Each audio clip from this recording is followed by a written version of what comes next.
Buenos días a todos.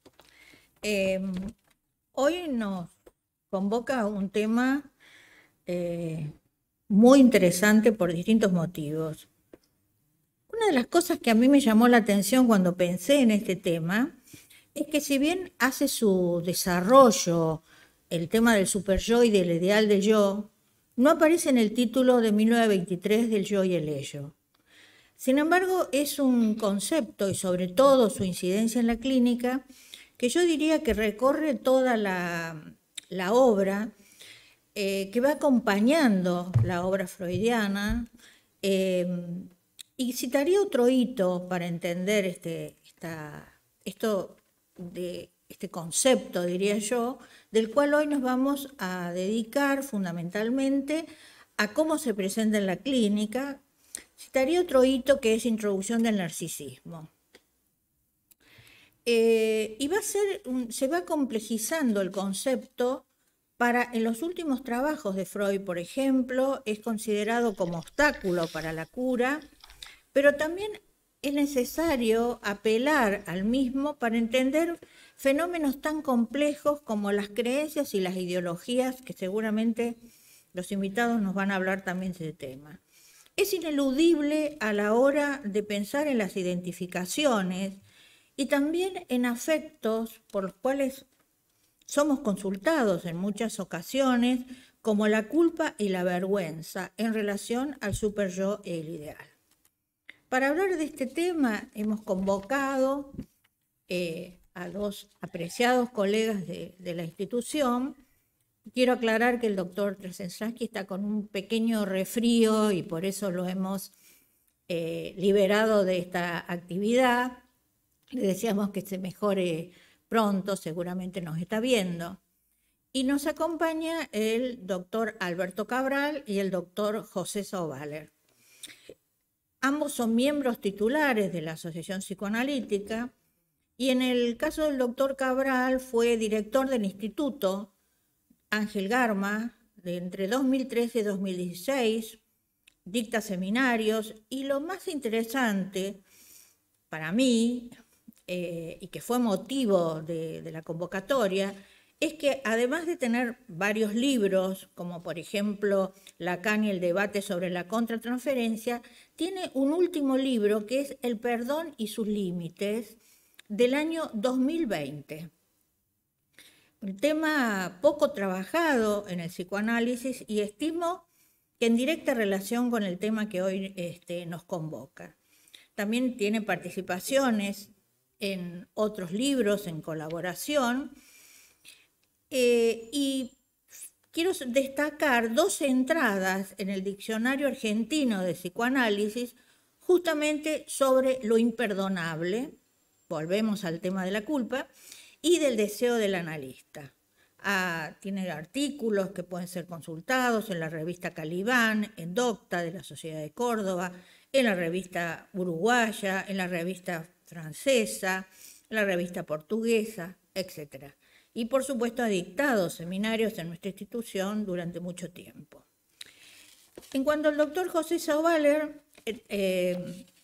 también en cuanto a sus funciones en la institución han sido múltiples. Voy a destacar la última, que fue director del Departamento de Niños y Adolescentes de la APA, y en este momento es el director de la Comisión de Publicaciones.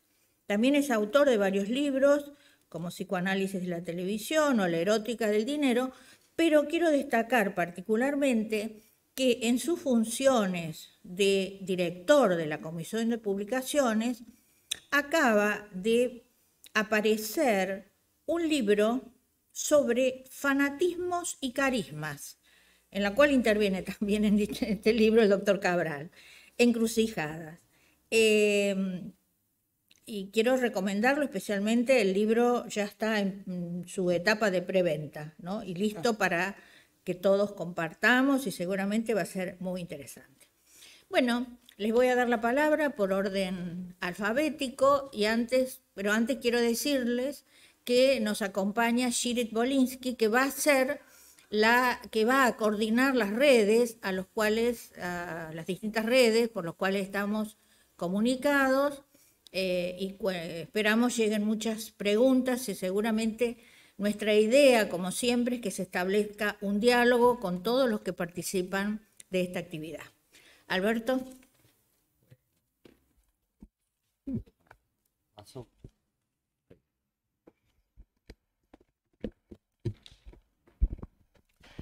Bueno, buenos días a todos. Es un gusto estar aquí. Le agradezco mucho a Cristina y a los colegas de la Secretaría Científica la invitación para conversar sobre estos temas que, como decía Cristina, tienen una fuerte resonancia clínica en nuestra práctica cotidiana. Es un gustazo estar con José Sauvaler compartiendo el panel, y es una gran pena que el otro José Trezesansky, no haya podido ser de la partida. Le deseo un rápido restablecimiento, y es una pena porque nos priva de una lectura conceptual y rigurosa, como seguramente hubiera hecho desde una perspectiva freudiana, pero también nos priva de la dosis de sentido del humor que siempre aporta José y que contribuye a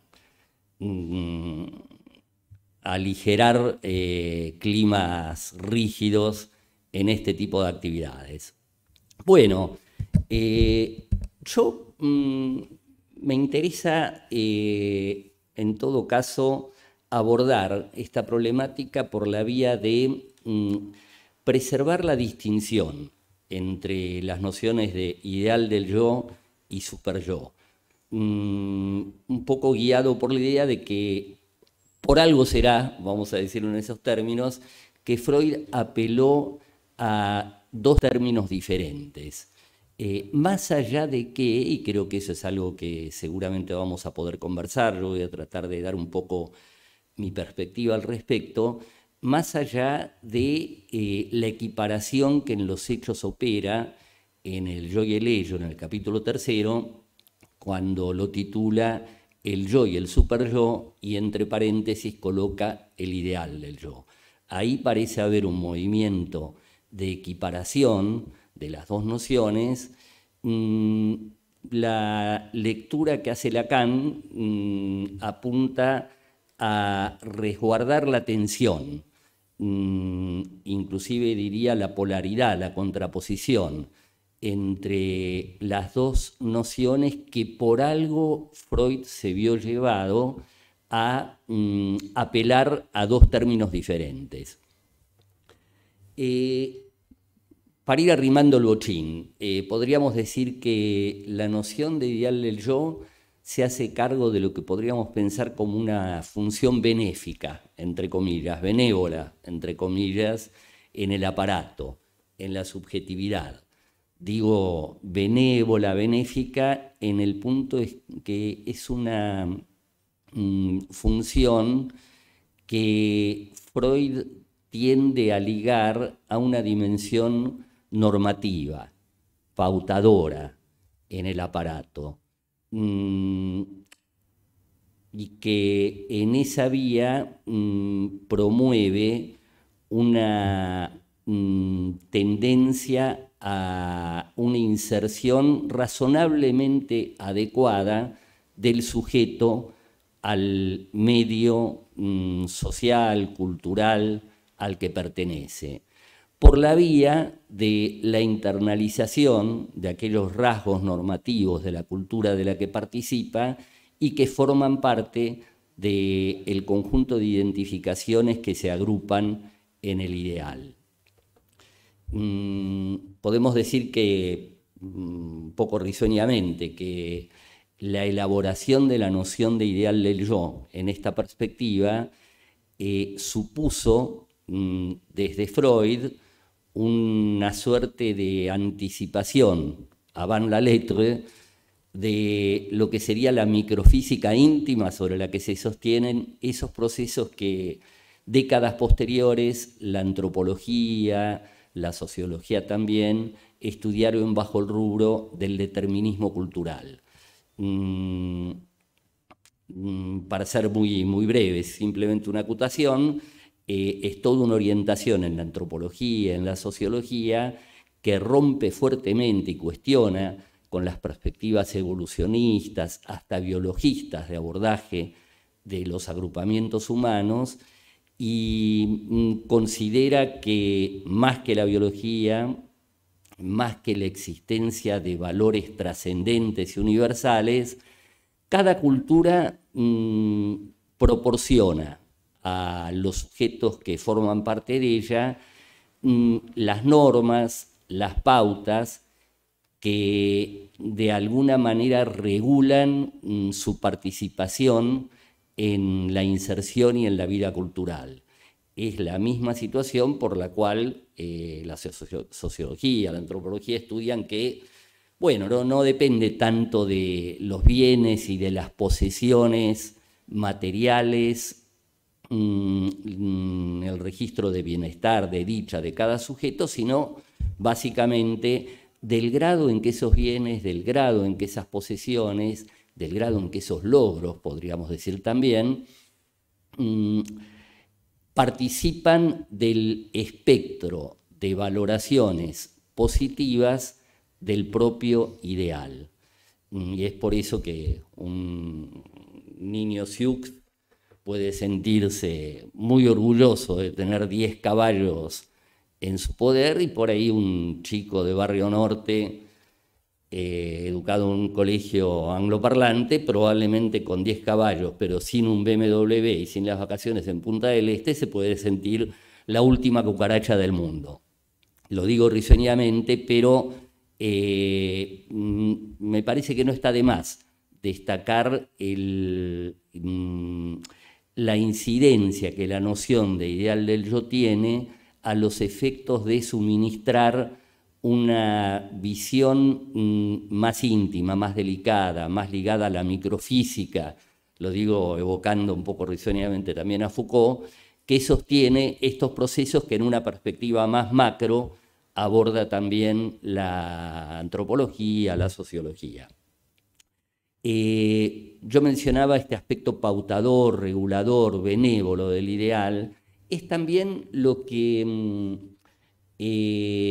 permite ubicar alrededor de la noción de ideal lo que podríamos pensar como una función de sostén del imaginario yoico del sujeto. Aquí podemos por ahí pulir un poco la observación de Freud.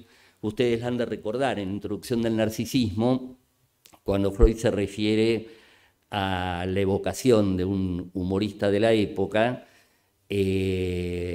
evocando a un intelectual cuyo mundo queda reducido estrictamente a la oquedad de la carie que carcome uno de sus molares. El dolor intenso de muela limita, restringe, acota el universo libidinal de este pobre intelectual. Bueno, es claro que ahí lo que podríamos pensar es que no hay una relación tan directa entre dolor y desdibujamiento de la consistencia yoica.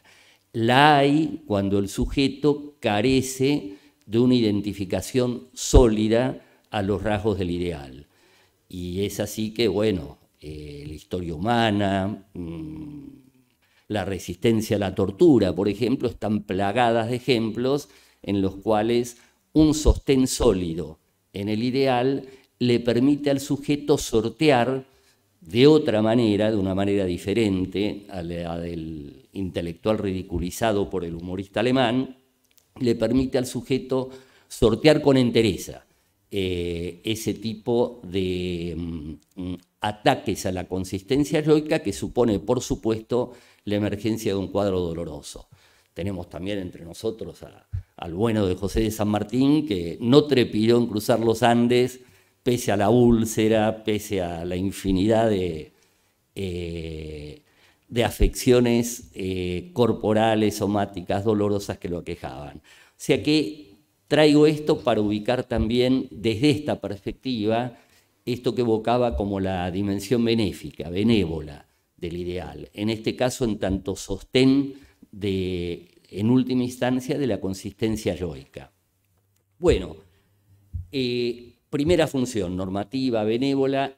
Segundo grupo de funciones, segundo tipo de problemáticas que tienden en la elaboración freudiana a agruparse en la perspectiva del superyo, bajo la rúbrica del superyo. Es claro que, lo sabemos, aquí justamente se trata podríamos pensar en contraposición de una dimensión que tiene efectos malévolos, malignos, entre comillas, lo digo por supuesto risueñamente, en la estructuración del aparato y en el desenvolvimiento de la vida psíquica. Digo esto de malévolo, digo esto de maligno para recuperar la dimensión persecutoria, la dimensión acosadora, la dimensión insaciable también que tienen los reclamos, que tienen los mandatos que clásicamente ubicamos como superyoicos sobre el sujeto. Digo insaciable evocando la referencia de Freud, creo que es el capítulo 8 del Malestar en la Cultura, cuando circunscribe lo que llama una de las dimensiones paradojales del funcionamiento superyoico, aquella por la cual, lejos de apaciguarse por el cumplimiento del mandato, la ferocidad del superyo parece exacerbarse, muy por el contrario, ante cada renuncia.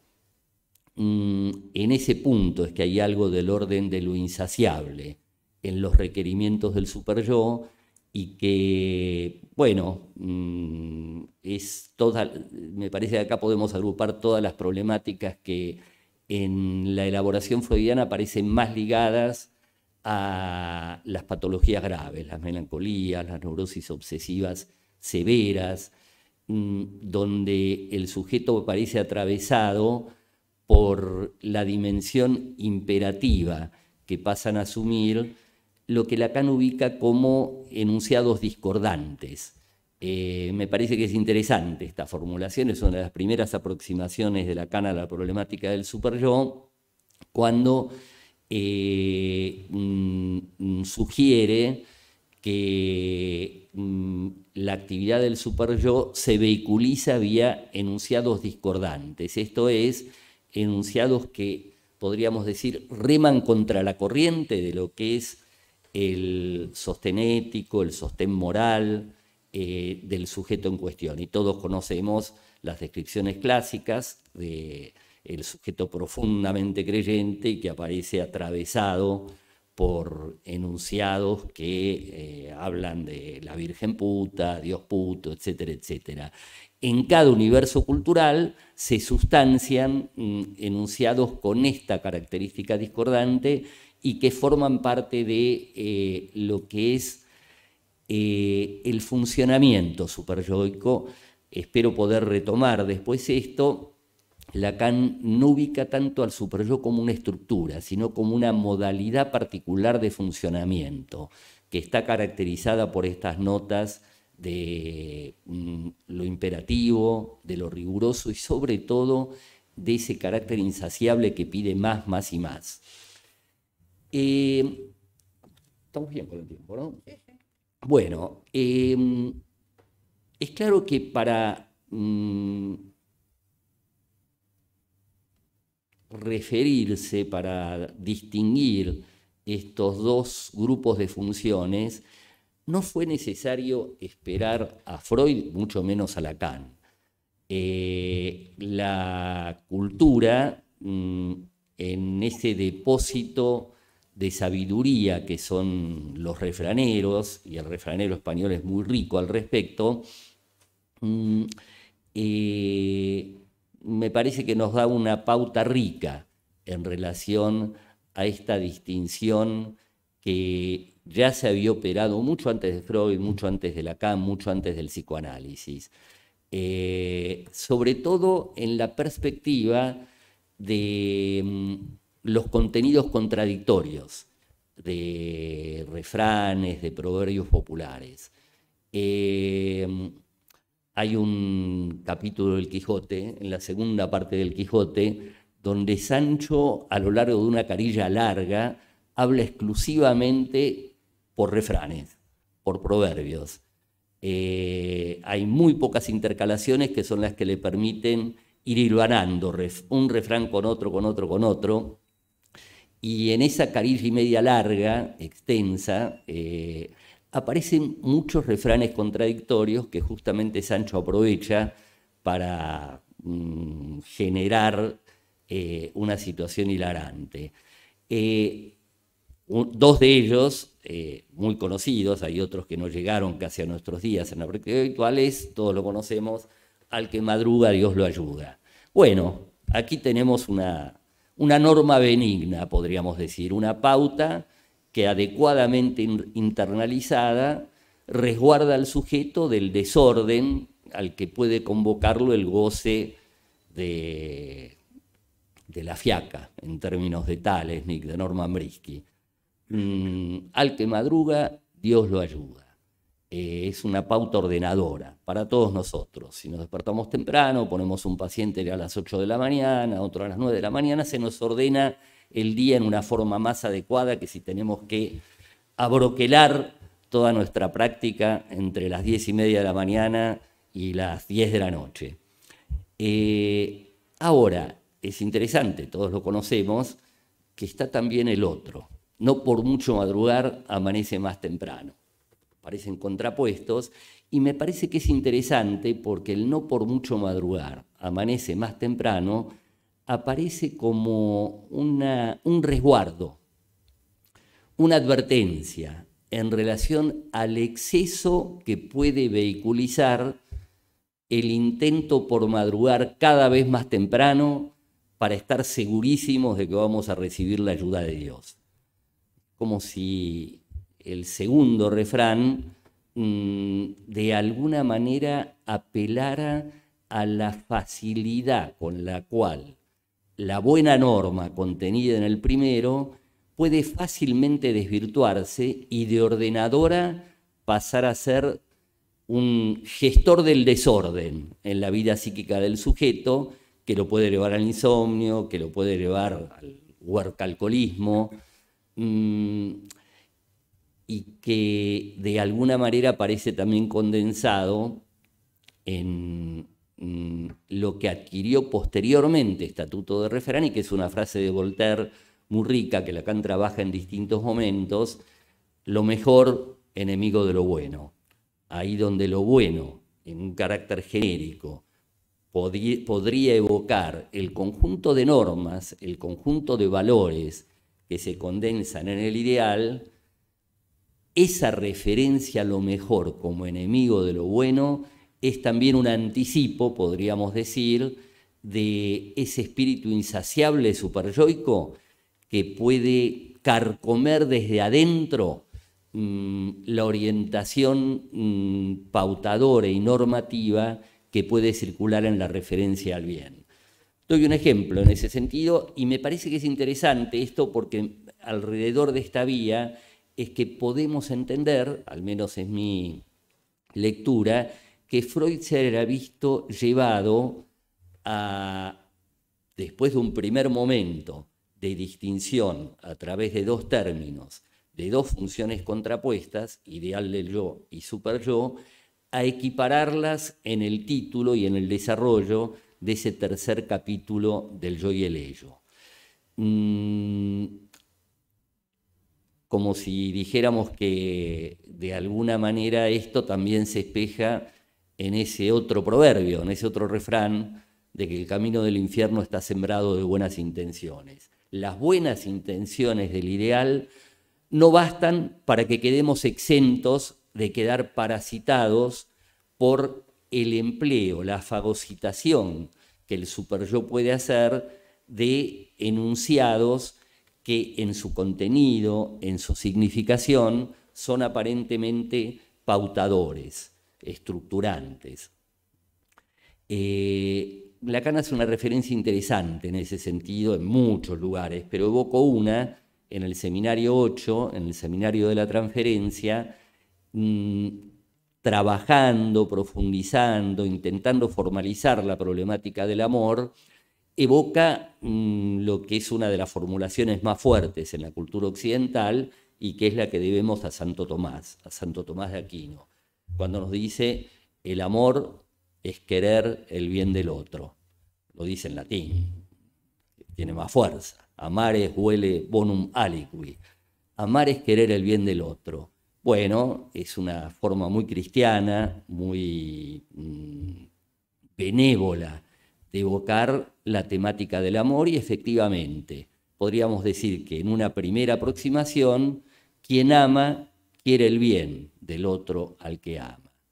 Pero tampoco esta formulación está exenta de ser infiltrada y carcomida por dentro por el mandato superyoico, por ese empuje al plus, por ese empuje al exceso. Y basta pensar en la película de Bergman, Con las mejores intenciones, todos la recordarán seguramente, para ver los excesos en los que puede incurrir un amor materno, un amor paterno, que exacerba la orientación al amado en la dirección de querer implacablemente su bien. Hay otra formulación que podemos ubicar al respecto y que tiene que ver con eso de que la letra con sangre entra.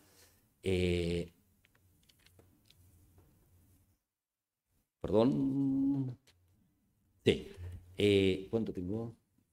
5, perfecto, está bien. La idea de que la letra con sangre entra, hay un cuadro de Goya que es muy rico al respecto, según un maestro español siglo XVIII, enarbolando el látigo sobre las nalgas desnudas de uno de sus alumnos díscolos. La letra con sangre entra es también un buen testimonio de la forma en la que puede ser engullido por el mandato feroz superyoico la mejor letra, entre comillas, que puede intentar direccionar la cultura en relación a los sujetos que la habitamos. Me parece, lo que quisiera destacar, después vamos a tener más tiempo seguramente, es este punto en el que los contenidos del ideal, los rasgos del ideal, no nos sirven en la clínica, tampoco en la teoría, para discriminar qué corresponde al ideal y qué corresponde al superyo.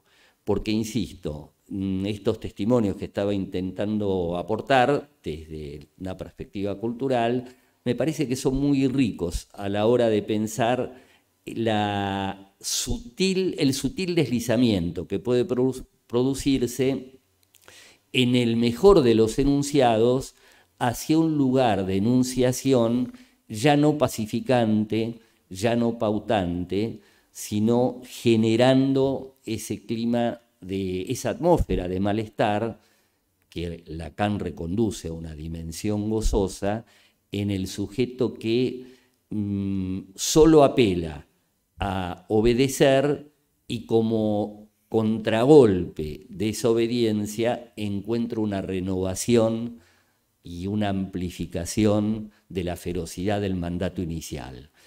¿Cómo operamos con analistas? Termino en todo caso aquí, después vamos a tener seguramente más tiempo para profundizar.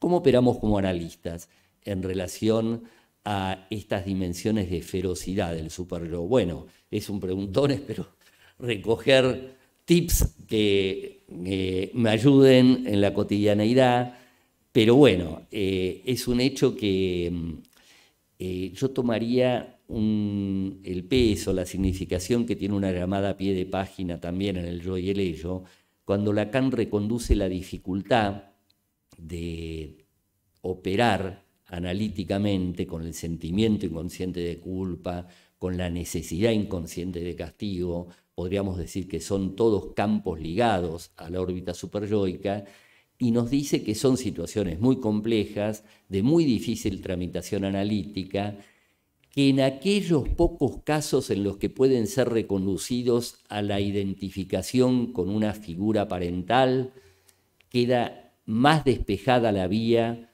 para una resolución exitosa de la problemática clínica, pero nos advierte que son pocos los casos en los que eso puede hacerse. O sea que la interpretación del superyo no parece ser muy promisoria, tampoco lo es en la perspectiva de Lacan.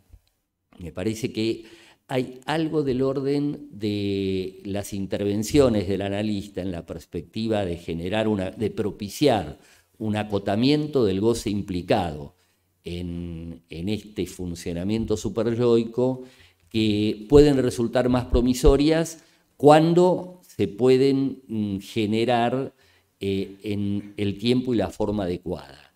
Yo diría que además, y con esto termino esta primera intervención, hay algo del orden de lo que se juega en la resolución por añadidura, que la progresión de la cura analítica, cuando está bien orientada, supone, de alguna manera, no de alguna manera, supone fuertemente, en la perspectiva más clásica, un acotamiento, un alivianamiento del peso de las figuras parentales en la orientación deseante del sujeto. Es lo que clásicamente se ha trabajado en términos de acotar la significación edípica que cobran los deseos del neurótico. Significación edípica quiere decir que sí, quiero a mi mujer, pero detrás de mi mujer sigue estando mamá. O quiero a mi marido, pero detrás de mi marido sigue estando papá, lo cual impregna de una carga edípica, de un goce incestuoso, diría Lacan, el deseo que en ese punto convendría llamar anhelo del neurótico, que cuanto más parasitado está por estas significaciones, que son impregnaciones e incrustaciones de goce, tanto más brinda un caldo de cultivo propicio como para que de ese magma surjan lo que ubicamos como mandatos, como imperativos propios del superyo. En ese punto, la disminución, el esmerilamiento, la atenuación de la significación edípica que forma parte del camino obligado de la cura analítica cuando está bien conducida, como efecto por añadidura, conlleva cierto efecto de atenuación del superyo. Un paso más allá tendría que ver con todas las elaboraciones de Lacan en relación al deseo del analista, que no suponen necesariamente un sujeto que vaya a practicar el análisis, pero que sí presuponen un deseo de nuevo tipo y que en ese punto pueda convertirse en una contracatexia más eficaz que la represión orientada por el ideal para atenuar la emergencia inexorable de los retornos de goce. Bueno, paro por acá, después seguramente podemos retomar. Bueno, gracias, Alberto. Muchas cosas, ¿no? Como voy a subrayar algunas que a mí me generaron como para distinguirlas. Esto de el mantener la distinción, me parece que es una posición fuerte en la exposición de Alberto, la distinción entre ideal del yo y superyo, ¿no? Me pareció eso muy interesante. En mi lectura freudiana, Freud también la mantiene, depende, digamos, de qué parte de la obra uno tome. Me llamó también la atención el señalamiento de la función benéfica del ideal y cómo una identificación al ideal puede hacer tolerar situaciones de dolor, como por ejemplo en la tortura, que fue claramente una experiencia clínica que muchos de nosotros hemos compartido. El ideal a veces ha justificado o generalmente justifica situaciones inimaginables que de otra manera podrían ser soportadas. Me pareció también muy interesante esta función de protección de la consistencia yoica. Y la otra cosa, me parece, después Alberto me dirá, es mantener esta tensión entre el ideal y el superyo. Este vaivén, ¿no? Que si se desliza para el lado del ideal, estaríamos en lo que Smirgel llama los enfermos de idealidad, que todos vemos en la clínica, pero que también las buenas intenciones pueden ser tomadas por el superyo y sus efectos malignos sobre el sujeto. Y por último señalaría que a pesar del tiempo breve, nos da dos pistas respecto del trabajo analítico o de la cura. Una es, si entendí bien, la reconducción a las identificaciones que subyacen al ideal, las identificaciones edípicas, dijo él. Podríamos después detenernos en esto. Y lo que me pareció muy interesante es esto de la resolución por añadidura. O sea, cómo el trabajo analítico puede atemperar las acciones del superyo, yo lo voy a decir con mis palabras, cuando el deseo está por sobre los mandatos. Así que bueno, dejo estos señalamientos para discutir y le doy la palabra al doctor José Saovala. Hola, buenos días. Es un placer para mí estar acá. Sobre todo le agradezco a Cristina y a la Secretaría Científica esta invitación. Y es una pena que no esté José Trzesamski, porque sobre superyo ideal del yo, cada escuela tiene una postura totalmente distinta. Seguramente José tendría una postura distinta a la mía y yo tengo una postura distinta a la de Alberto, que venimos charlando hace unos 30 y pico de años más o menos, de amistad. Así que hubiese sido lindo realmente compartir distintas visiones. Cuando me plantearon el ideal del yo y el superyo en la clínica, lo primero que pensé es, bueno, vamos a hablar del ideal del analista, qué es lo que los analistas planteamos, y dije, no, esto ya es medio triviado. Entonces dije, bueno, es un buen momento para hacer una publicidad del libro, de Fanatismos y Carisma, de ideal, fanatismo, vamos a meternos por ahí. Así que paso un chivo, el libro es buenísimo, cómprenlo, pero no me voy a meter por ese lado porque Cristina marcó en la clínica. Y al hablar de la clínica, indefectiblemente nos lleva a pensar en los pacientes y en el trabajo cotidiano con pacientes. Entonces voy a dividir mi exposición en tres partes. Primero, cómo entiendo el superyo, cómo entiendo el superyo en la adolescencia y una viñeta clínica, para mostrar cómo lo pienso yo, cómo lo intento trabajar. A diferencia de Alberto, y ya comenzamos con la discusión, yo incluyo dentro del superyo tanto al superyo, el superyo como una estructura compuesta por tres superestructuras: el ideal, la conciencia moral y la autoobservación. Estoy siguiendo a Freud en esto, que es otra de las lecturas posibles de Freud. Desde ya que cuando uno habla de ideal, podría hablar de yo ideal a ideal del yo, diferenciación que Freud no hizo, pero que rápidamente dentro del psicoanálisis se hizo, o la relación del ideal con el narcisismo, pero yo entiendo al superyo como una estructura compuesta por tres subestructuras: la conciencia moral, la autoobservación y el ideal. Y en ese sentido, pienso al superyo como una estructura necesaria para la hominización, es necesaria para la construcción del hombre y la subjetividad. O sea, no pienso al superyo como el malo de la película y al ideal como el bueno de la película, para decirlo de alguna manera, entre el ideal protector y el superyo tanático, sino lo pienso como una estructura necesaria en el desarrollo del hombre. Lo que sí uno tiene que pensar es que el hombre, al menos en la filosofía occidental, y el psicoanálisis pertenece a la filosofía occidental, es un hombre siempre en conflicto. Entonces, las estructuras y las superestructuras siempre están en conflicto y en tensión entre una y otra. El conflicto o el sufrimiento del paciente tiene que ver con esta tensión, que tiene que ver con lo cuantitativo y con lo cualitativo. O sea, hay una autoobservación, hay un ideal, hay una conciencia moral, hay mandatos y las tensiones dentro de la estructura superyoica. No estoy agregando ni siquiera las pulsiones en esto, o en los juicios de realidad presentados por el yo. Digo, las tensiones entre las distintas estructuras da aquello que nosotros llamamos conflicto y sufrimiento desde ya.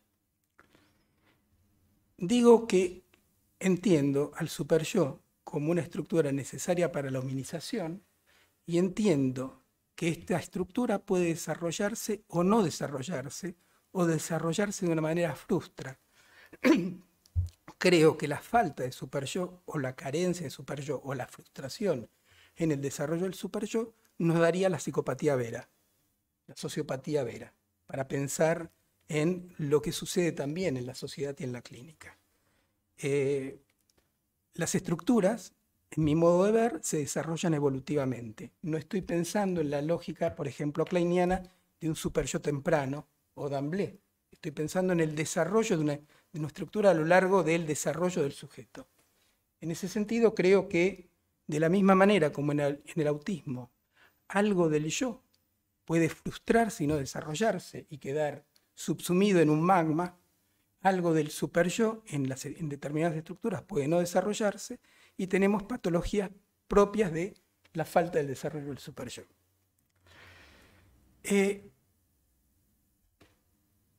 Creo que el superyo, en esta estructura triple que yo estoy planteando, tiene una función y es la autoobservación compara al yo con el ideal y emite un juicio crítico. De la misma manera como el yo tiene que ejercer un juicio de atribución y de existencia en torno a qué es interior o qué es exterior, si existe en la realidad o no existe en la realidad, y si es bueno o malo, útil o inútil, que es juicio de atribución y juicio de existencia, el superyo ejerce un juicio de atribución, pero ya no en relación a la realidad, sino en relación al yo en comparación con el ideal. Entonces, lo que la autoobservación superyoica va a decir, te acercás al ideal, sos bueno, o te alejás del ideal y no coincidís con el ideal, sos malo. O sea, hay un juicio de atribución superyoica que el superyo emite sobre el yo comparándolo con el ideal. Para esto se necesita la autoobservación. O sea, este juicio autoobservativo se va construyendo. Si lo pensamos en los niños chiquitos, primero, todo viene desde afuera. No es que yo me golpeé con la mesa, sino que la mesa me atacó. Y entonces mamá dice, mala mesa, y el nene se calma. O sea, la manera de obtener esto es desde afuera hacia adentro. Hay un proceso proyectivo y una construcción de la realidad proyectiva. Para que haya un juicio crítico, tiene que haber un cambio superyo, un cambio con la instauración del superyo, complejo de Edipo, armado del aparato psíquico, donde a través de la palabra hago consciente mi inconsciente. Entonces empiezo a comparar mi yo vía palabra, vía reflexión, vía introspección, con mi ideal y digo, la verdad que me porté bien o me porté mal, soy bueno o soy malo. En relación a este juicio, si este juicio, para hacerlo,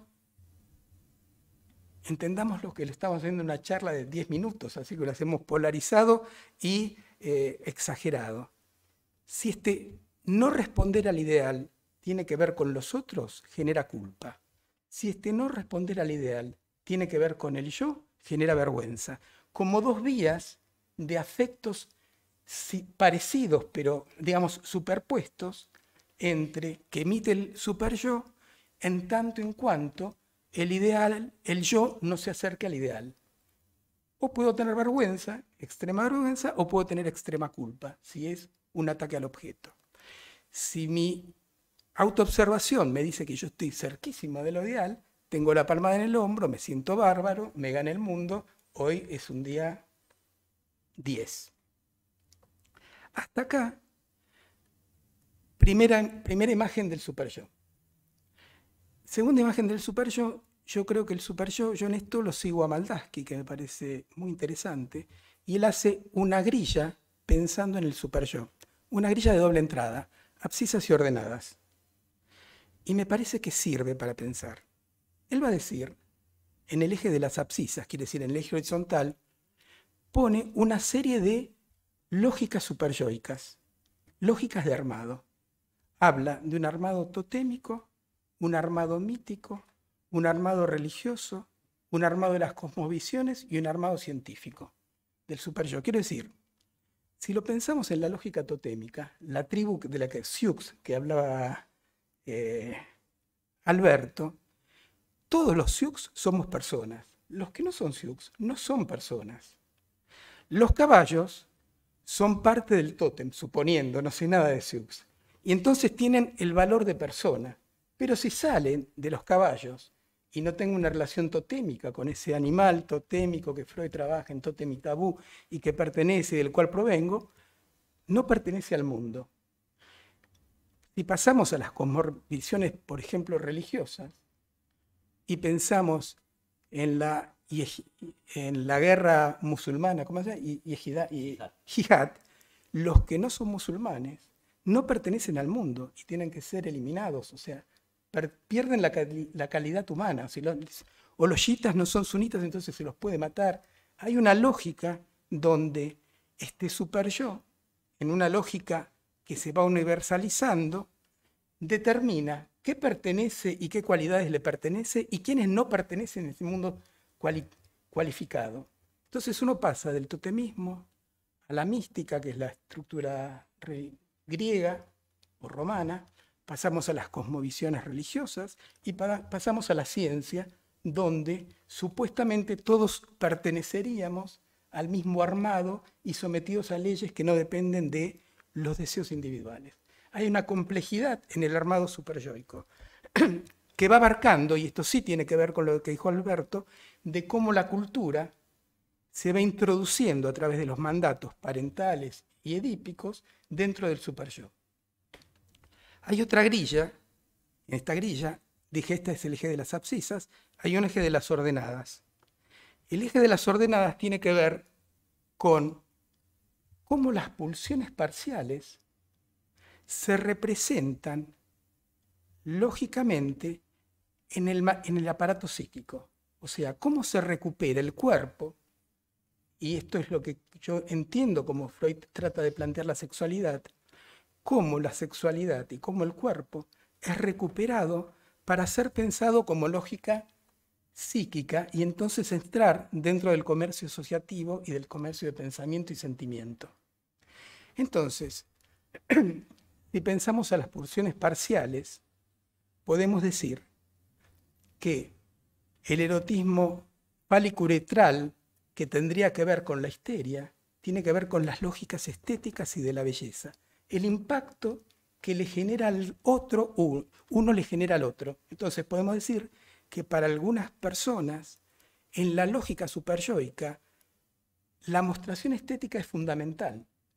Si soy lindo, o si estoy bien arreglado, o si fui a la peluquería, soy grandioso. Y si me siento desarreglado, feo, o me corrió la media, caí en la vergüenza, o en la culpa, o en lo que podamos pensar como ideal. En estas lógicas, donde la pulsión parcial es recuperada por el aparato psíquico y transformado en pensamiento, o en lógicas de sentimiento, para decirlo de alguna manera, tenemos la fálico-uretral, que tiene que ver con la belleza, la uretral, que tiene que ver con la dignidad y con el arrojo, o sea, lo digno y de la conquista, la anal secundaria, que tiene que ver con el orden, con lo obsesivo, con lo compuesto, y donde lo importante es que todo esté ordenado y dentro del control. La anal primaria, que tiene que ver con la psicopatía y la venganza, con el odio, con la justicia.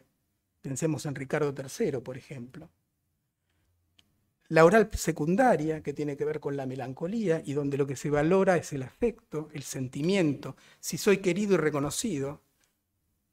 La oral primaria, que tiene que ver con el sentirse siendo, con la esquizofrenia, con el armado del yo, donde la pregunta es, ¿existo o no existo?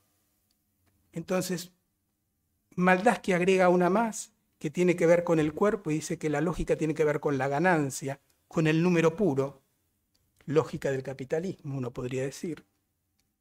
O uno puede agregar lo de Didiancier, que tiene que ver con el contacto, digamos, con el apego y la piel. O sea, cómo las distintas partes del cuerpo, en su erotización, se van convirtiendo en ideales de los cuales nosotros abrevamos y valoramos.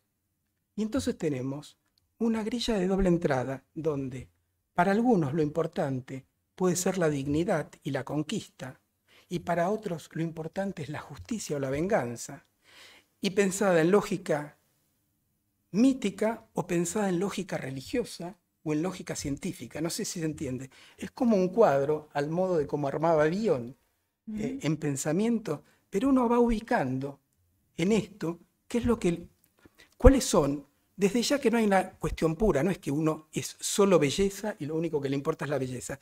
Hay como una conquista de las distintas lógicas orgánicas en lógicas de pensamiento y una complejización que pasa del grupo pequeño totémico, del animismo, digamos del niñito que va a Disney y piensa que Mickey está vivo, a una lógica científica.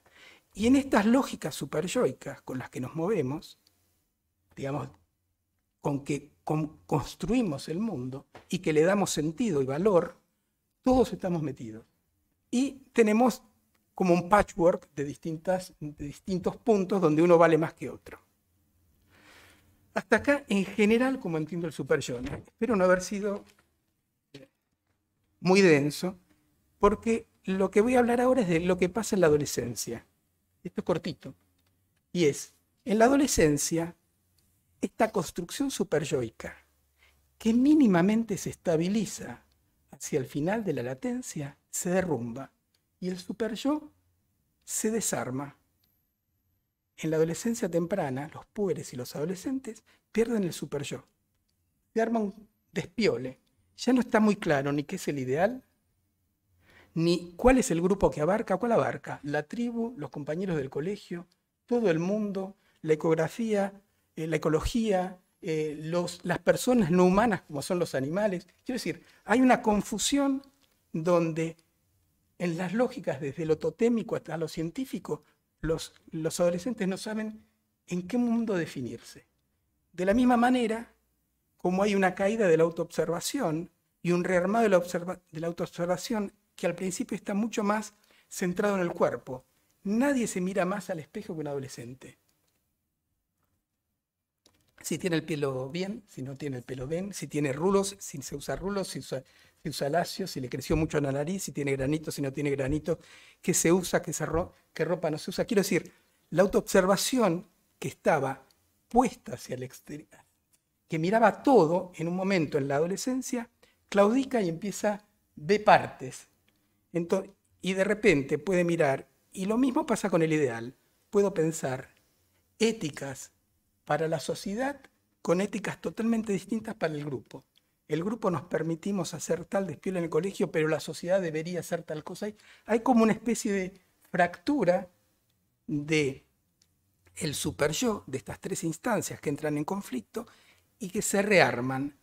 Lo que no quiere decir que desaparezcan. Supongamos, si pensamos en la lógica estética, podemos pensar una nenita de 10 años vestida con ropita de Zara que se compra la mamá y la misma nena a los 14 años vestida de dark caminando por la Bond Street, que también sigue con la lógica estética, con otro ideal de estética, pero el centro sigue siendo la estética. Quiero decir, para pensarlo desde nosotros, decimos, la estética en esta nena tiene una importancia particular, más allá si es dark o si está vestida con la última ropa de, qué sé yo, de Zara o de...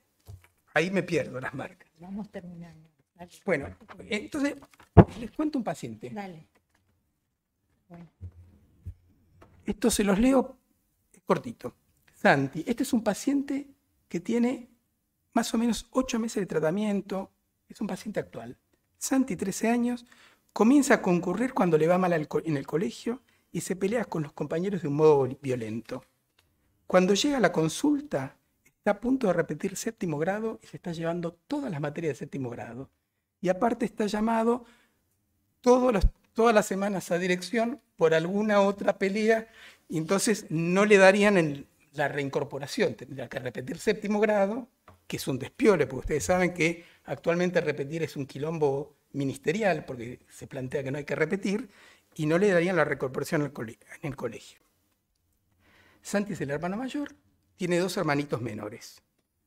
Los padres están en plena separación, pandemia mediante, se llevaron muy mal, pelea, despiole, pero se están separando en buenos términos. Tanto es así que pueden venir los 2 padres juntos, decir nos estamos separando, y los 2 coinciden en qué le pasa a Santi. No es que yo lo veo bien y vos lo ves mal, sino hay una mirada compartida y preocupada y unificada de que a Santi le pasa lo mismo.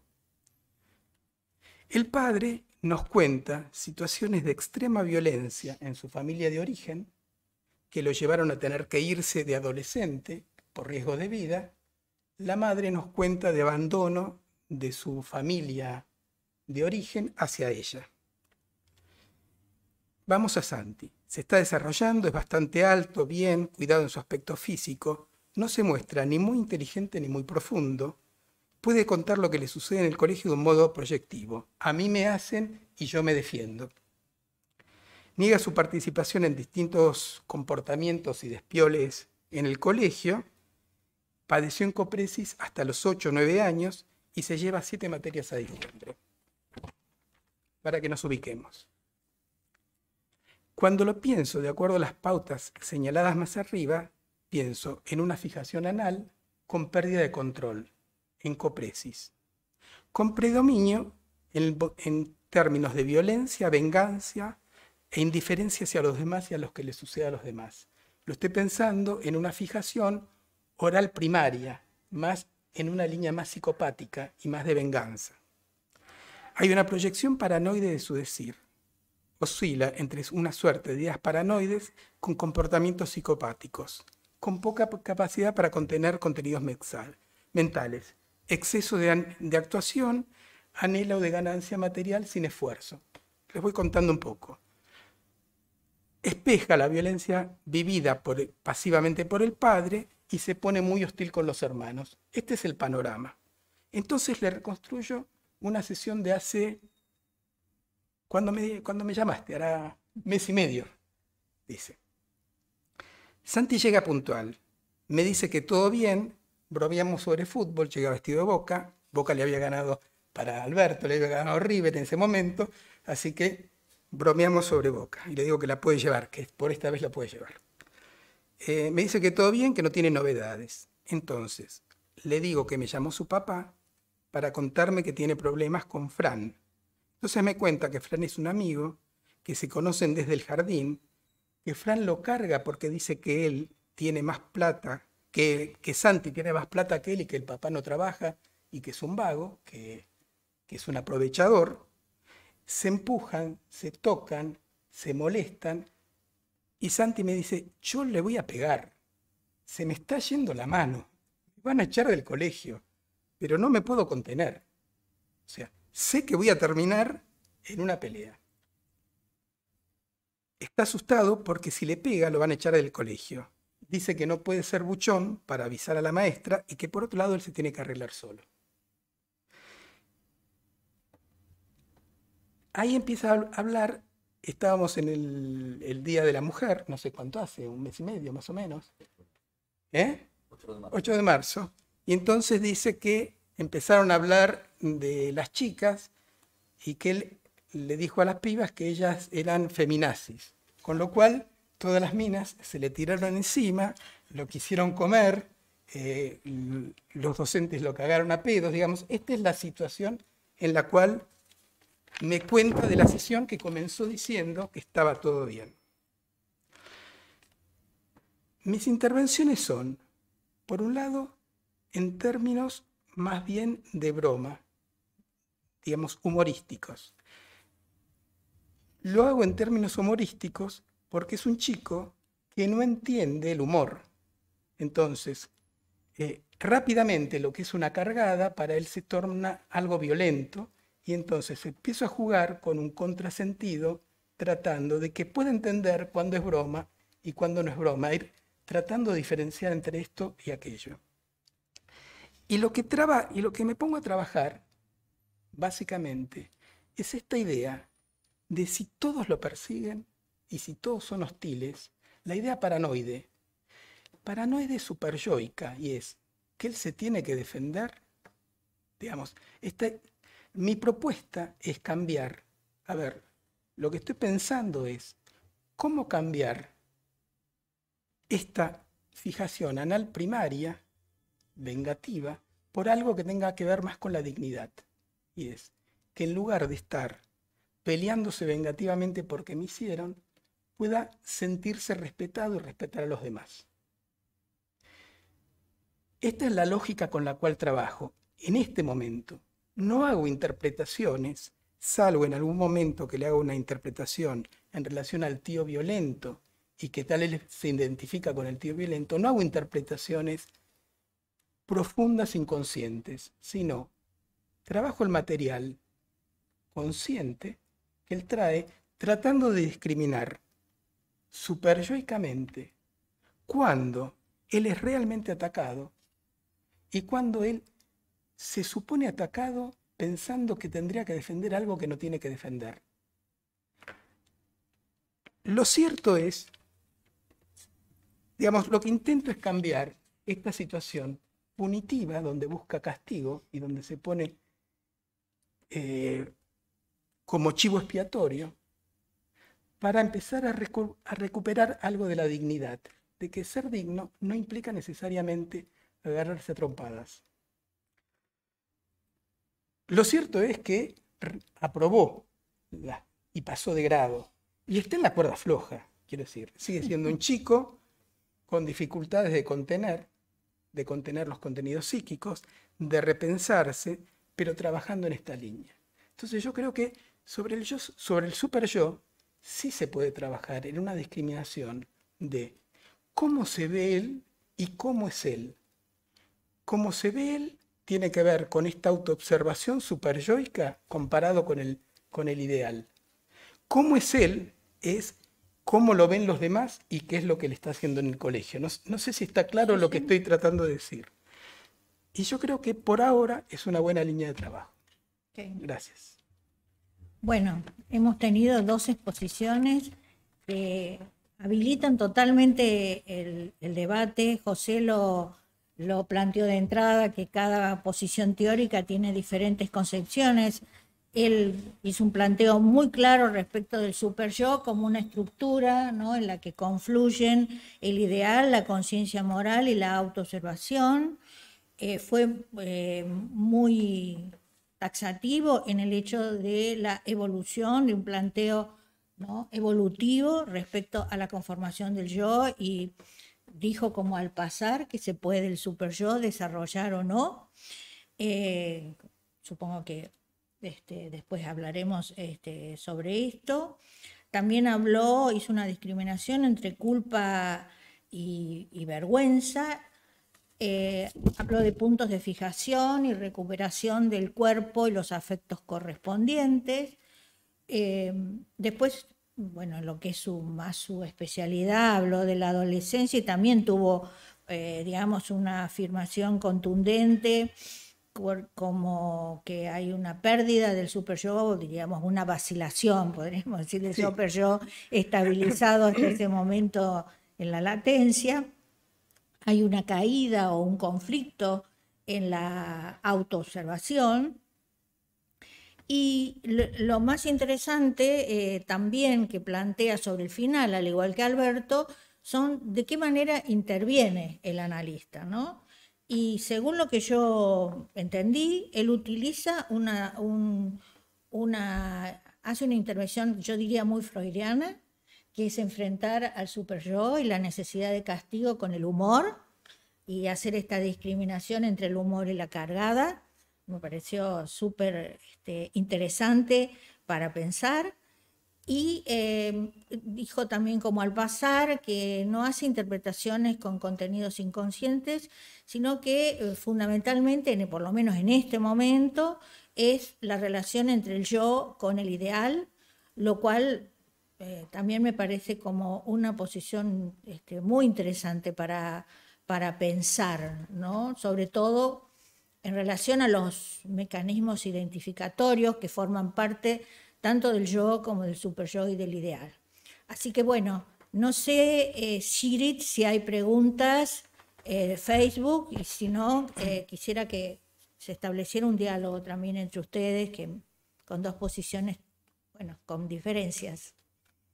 Sí, hay preguntas, hay comentarios, saludos, como es habitual, desde distintos lados, así que, pero voy directamente con algunas preguntas. En relación al tema del ideal, Silvia Dupuy Pregunta, ¿cómo entender la relación del ideal del yo con la emoción aspirativa, la aspiración a ser o a tener y su relación con el deseo y la falta? Le pregunta Alberto Cabral. Hugo Bianchi también. ¿Podés repetir la pregunta? Sí.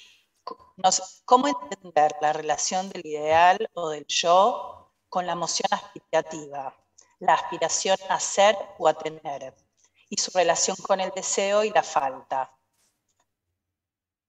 Hugo Bianchi, también en relación al ideal, pregunta, ¿no es del orden del proyecto de vida el ideal, a diferencia del superyo?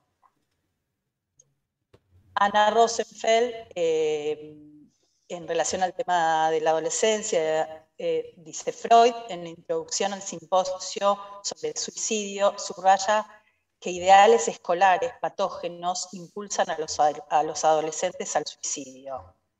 Y pregunta también más adelante, ¿la depresión no tiene que ver con la imposibilidad de cumplir con esos ideales? Hay una pregunta en relación también le pregunta a Alberto, le pide si puede explayarse más en torno a los enunciados discordantes del superyo.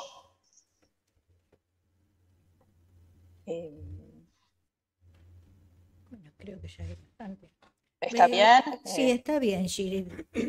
Bueno. Gracias. Entonces, bueno, primero me parece que si ustedes quieren hacer un diálogo entre ustedes, que se miraban mientras se exponían uno a otro, y las preguntas, y después pasamos a las preguntas. A ver, yo creo que con Alberto siempre hemos tenido diferencias de lenguaje y grandes concordancias en el fondo. O sea, digamos, nos referenciamos en otros autores en general y terminamos coincidiendo en lo que pensamos. Cuando yo lo escuchaba Alberto, aunque él separaba ideal de superyo como dos instancias, en el fondo, digamos, aunque uno los incluye o no los incluye, ya es una cuestión teórica menor.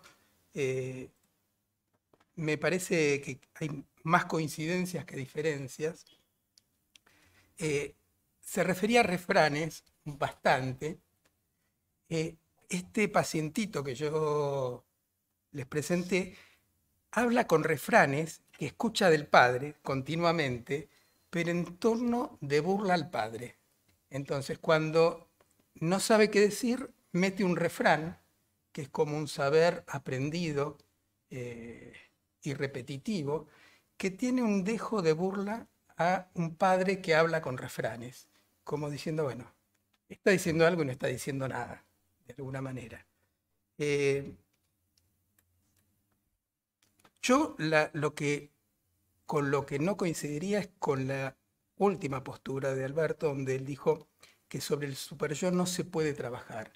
Ahí tomaría lo que dijo Hugo Bianchi, que el ideal va construyendo lo que en Pierre Alañez sería el proyecto identificatorio, que tiene que ver con lo aspiracional de uno. Y sobre lo aspiracional no está definido, no está tan marcado. Digamos, lo aspiracional va evolucionando con nuestro desarrollo y nuestra evolución. O sea, que el proyecto identificatorio cambia y el superyo también cambia. Cambia el yo, el ello, el superyo, cambiamos. No somos los mismos siempre. Sí. Bueno, como siempre es un gusto poder intercambiar con José, lo hacemos muchas veces, ahora hace tiempo que no, alrededor de cafés o de vinitos, y es bueno poder hacerlo también en un ámbito así. Yo creo que efectivamente hay un punto en el que partimos de referencias teóricas y transferenciales, sobre todo diferentes, y eso explica que los enunciados de movida sean diferentes, la terminología inclusive. Y por eso me parece que es un ejercicio rico el de trascender la dimensión del enunciado para intentar conectarse con el lugar de enunciación con el que cada uno, tanto José como yo, como cualquiera de nosotros como analistas, el lugar de enunciación desde el cual sostenemos lo que sostenemos cuando lo enunciamos. Digo esto porque me parece que esto tiene mucho que ver con el punto en el que recurrir a un material clínico, yo no diría que disuelve las diferencias, pero sí diría que puede circunscribir puntos de encuentro de distintas trayectorias, de distintas transferencias, de distintas escuelas, de distintas formaciones que cada uno de nosotros acarrea como analista. Circunscribir mejor puntos de encuentro y circunscribir también mejor puntos de desencuentro. Porque si nos limitamos al terreno de los enunciados, lo único que vamos a recoger son puntos de desencuentro, y me parece que ese es el riesgo de babelización que muchos temen en el pluralismo. Me parece que, por el contrario, si lo entendemos como un ejercicio sistemático orientado a escarbar más allá del plano de lo enunciado, entonces la cosa se pone más rica. Hay muchas cuestiones, por ejemplo, cuando José dice que el superyo es necesario para el proceso de hominización, yo ahí marcaría una diferencia. Yo estaría totalmente de acuerdo con el hecho de que el ideal es necesario y forma parte del proceso de hominización, de culturalización, podríamos decir. Y por eso mismo resguardaría la idea de que el funcionamiento superyoico no es inescindible del proceso de hominización. Lo que Lacan, lo que yo siguiendo a Lacan llamo funcionamiento superyoico, y que tiene que ver con esta dimensión acosadora, insaciable en los mandatos que requiere del sujeto, yo diría que es propio del funcionamiento neurótico. Y acá entramos en un debate muy de fondo y que tiene que ver con si la neurosis es consustancial a la estructuración subjetiva humana o si reservamos un casillero un casillero teórico, un casillero clínico, para la posibilidad de ubicar subjetividades que, siendo humanas, no sean neuróticas y que en ese punto puedan funcionar, operar más alivianadas del peso acosador del funcionamiento superyoico. Por ejemplo, entre otras cosas, por supuesto, aceptando a la vez todas las gradaciones que se pueden generar entre estos dos polos, polo neurótico y polo no neurótico. Dejo de lado psicosis y perversión, ¿no es cierto? Estamos hablando de si es posible un funcionamiento, si queremos decirlo así, más allá de la represión, pero no por falta de represión. Bueno, temón, lo dejo circunscrito, pero yendo muy chiquitito a la referencia clínica y por ahí tomando algunas de las preguntas que se hacían, yo acordaría totalmente con esta modalidad de intervención inicial de José, en el sentido del recurso al humor. Me parece que en ese punto es muy interesante cómo se abre la sesión que José nos trae. José se muestra como una figura adulta masculina que puede bromear alrededor de esa diferencia sustancial para el ser humano que es Boca River. Puede afrontar esa diferencia, no disimularla, afrontarla por una vía no gozadora, no cargadora, sino por la vía de poner en juego cierta dimensión desdramatizada de lo que aparece, por el contrario, en el vínculo de Santi con Fran. Fran ahí aparece como una figura gozadora, gastadora, que por supuesto tiene mucho que ver con los puntos de identificación con las figuras gastadoras y gozadoras y violentas que este chico seguramente ha incorporado de este padre en ese núcleo familiar tan particular.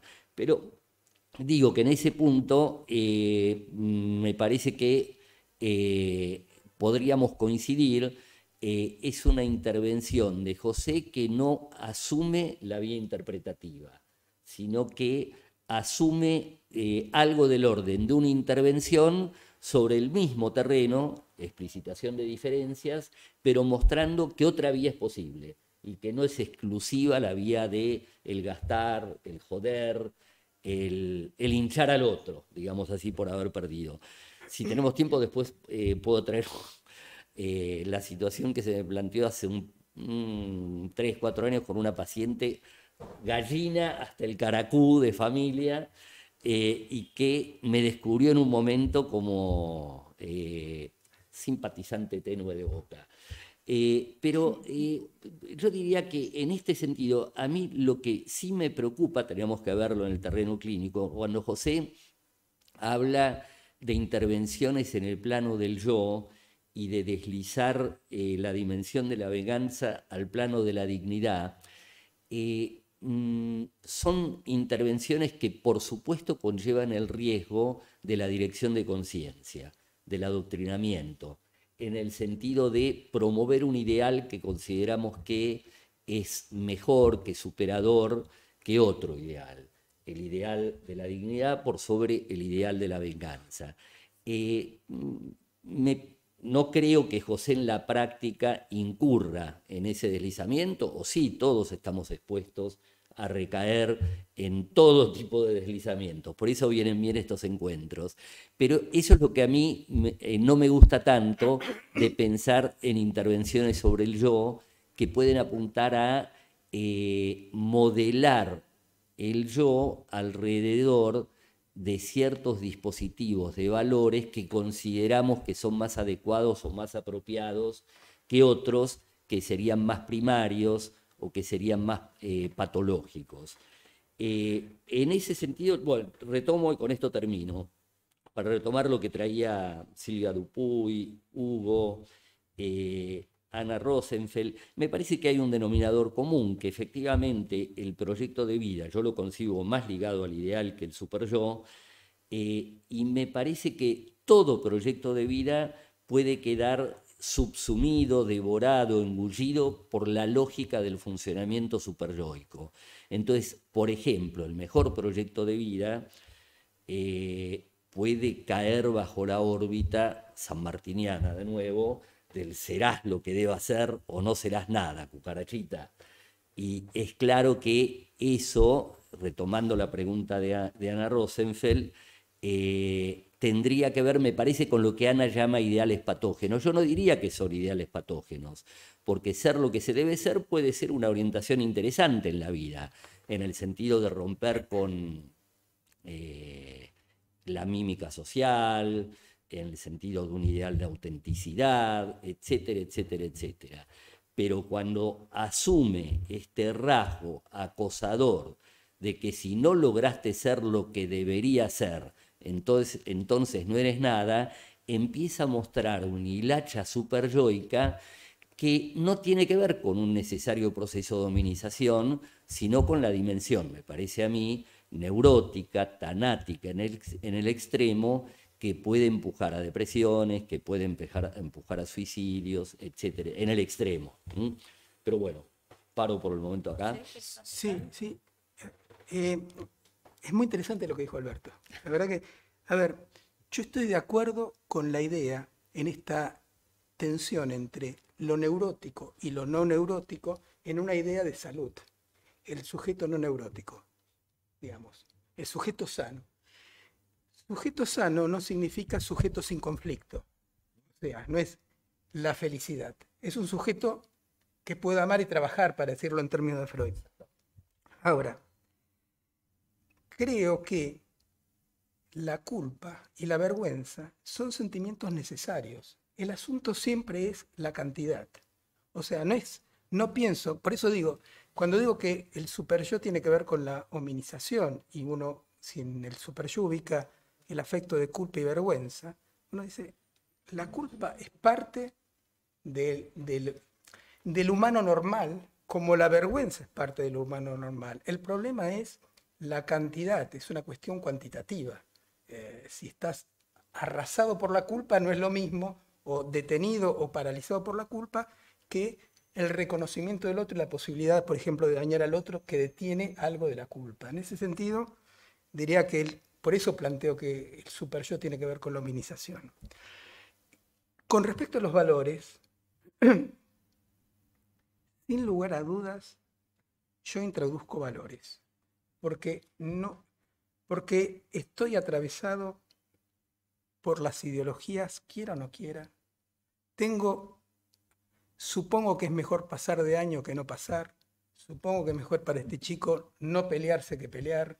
Supongo que o sea, tengo un ideal sobre el cual trabajo. Cuando uno trabaja, por lo menos yo, tengo un modelo de salud. Desde ya que es un modelo de salud que no trato de imponer, no es que digo, tenés que hacer, pero no creo que uno se pueda acercar a un paciente sin tener una idea, un prefigurado de lo que espera, de lo que se espera de ese paciente. Que sea feliz, que pueda trabajar, pero también hay un conjunto de modelos sociales e ideales que tenemos y que lo que podemos hacer es tratar de ser lo más consciente posible y lo menos adoctrinador posible. Pero si vos me decís entre que se pelee y que no se pelee, y yo trataría que no lo echen del colegio. En ese sentido, sí hay una suerte de, no sé si de adoctrinamiento, pero sí de